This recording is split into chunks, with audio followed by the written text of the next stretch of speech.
In this tutorial, I'll teach you how to use the basic selection tools in your digital art application. While not all applications have selection tools, many do. I'll focus on the ones that are the most universal, the rectangle, ellipse, and lasso selection tools.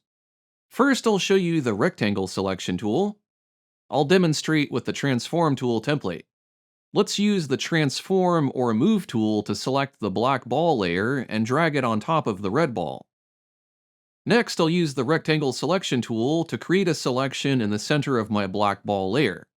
Then I'll press delete or backspace on my keyboard to remove those pixels and punch out a square hole in the middle of the black ball. I'll click away from the selection to deselect it, or use the deselect command, which is usually Ctrl D. Then I'll use the transform or move tool to move the black ball around so you can see through the hole to the red ball beneath. I'll return to the rectangle selection tool. I'll draw another selection, and I'll use a fully opaque hard edge brush to fill it with a color. I can even fill selections with the paint bucket or fill tool. Sometimes these selection tools have subtools or different modes to choose from. You might switch between these by clicking and holding on the tool in the toolbar, or there might be a mode in the selection tool's properties. The subtools usually include elliptical selections and lasso selections. Let's try the ellipse mode. If you want a perfectly circular or square selection, you can hold Shift as you draw. Holding Shift plus Alt will draw the selection from the center. Most art apps support these shortcuts. The next selection subtools are the lasso selection tools. I'll start with the freehand lasso, which can draw freeform selections. I'll draw a rounded selection. Try to end the selection at the start point, otherwise the gap will be bridged with a straight line. You can see that a dashed line indicates the shape of the selection. You may find that sometimes it is easier to see your selections if you use the selection overlay. Many applications support this. There is usually a shortcut for this, which you will need to look up for your specific art application. A lot of the time, the shortcut is Q. You might also be able to click on an icon in the UI or perhaps the Layers panel to activate it. The overlay is usually red, but you might be able to change the color and opacity of it in the properties or preferences. You can deselect the selection by clicking away from it, and the dashed line or overlay will disappear. I'll load the selections template and select the lines layer. Then I'll draw a freeform selection of the nose. I'll hide the selection overlay, then I will transform that layer to adjust the nose by moving it up or down. Holding Shift will keep the nose centered. I may also be able to transform the nose while holding Alt to make it taller or wider. I'll deselect that selection. Next, I will create a new layer beneath my lines, and I'll name it Color Fill. I'll show the selection overlay and use the freehand lasso tool to select the inside of the eyes. Holding Shift will allow you to select multiple areas. Now I can fill that selection with a color. If I hide the overlay, you can see that the fill stays trapped within the selection bounds. You may also be able to select a polygonal lasso mode as a subtool or from the properties. You can use this to create a segmented polygonal selection by placing each point. Let's use the polygonal lasso to create a lightning bolt shaped selection. I'll tap once to create a point, then I'll move my pen and tap again to create a few more points until I have completed my shape.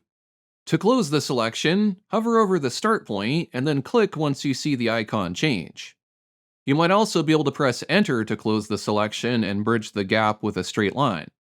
Escape might cancel the selection. In some applications like Rebel, the points you create can be repositioned. This can be helpful if you are drawing a very complex or precise selection. Some art applications allow you to switch between the freehand and polygonal modes using a shortcut. You may need to look this up for your specific application. Usually you can toggle between the lasso modes by holding the Alt key. Here in Photoshop, I'll tap with the polygonal lasso to start a new selection, then I'll hold down Alt, and now I can draw freeform. Once I let go of Alt, I'll go back to the polygonal mode. This keyboard modifier works for both versions of the lasso. So if I start drawing with the freeform lasso, then hold Alt, I can toggle to the polygonal lasso.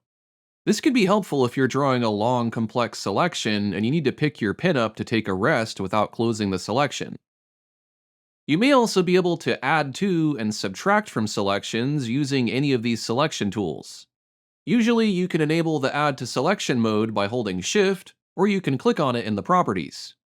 To subtract from the selection, enable the mode in the Properties, or invoke it by holding down Alt. It might even be possible to transform your selections. Let's use a blank light gray canvas. I'll make a crescent-shaped selection by subtracting a circle from an ellipse selection. Next, I'll transform it. You might need to enter a transform mode, or as in the case of Corel Painter, there is a specific selection adjuster tool you have to select, and then you have to enter the transform mode from the properties. Next, I will create a new layer. I can move this selection to a new position by dragging it, or I can drag on the corners or sides to stretch the selection, enlarge it, or shrink it. When you move a point, the opposite point becomes the anchor point for the transformation.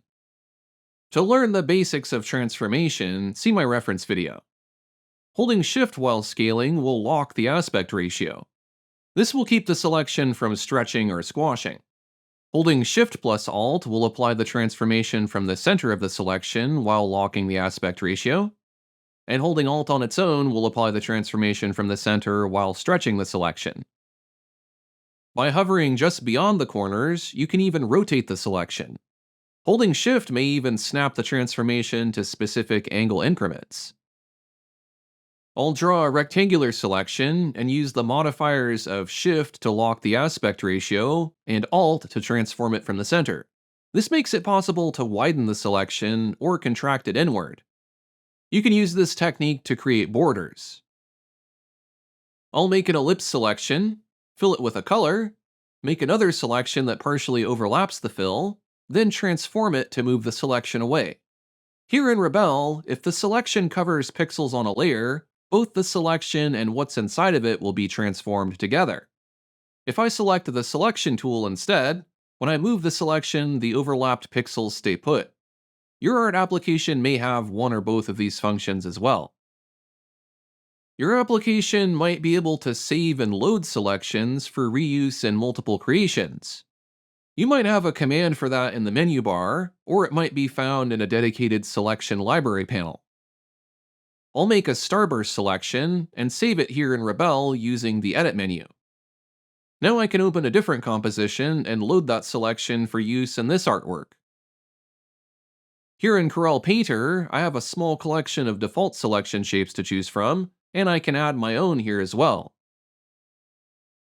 One very useful way to use saved selections is when you merge layers. Once you merge layers, you lose the ability to easily isolate them from each other. By saving each layer as a selection before you merge them, you'll be able to load the outlines of those layers later if you need to isolate them. For example, I'll load the Save Selections template, which has this painting of an apple separated into layers. Because these layers are separate from each other, I can change their color or add shading and texture without affecting everything else. I'll save each layer as a selection, then merge the layers together.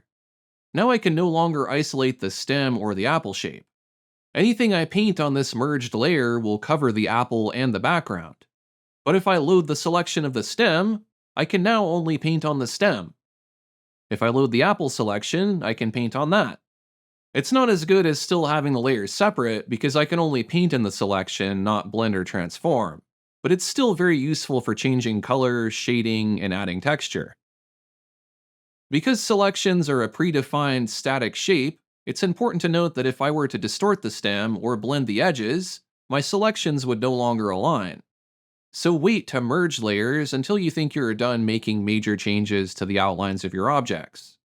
To learn more about merging layers, see my reference video on that subject. There you have it, some guidance on how to use the selection tools in your digital art application. I hope it was useful to you.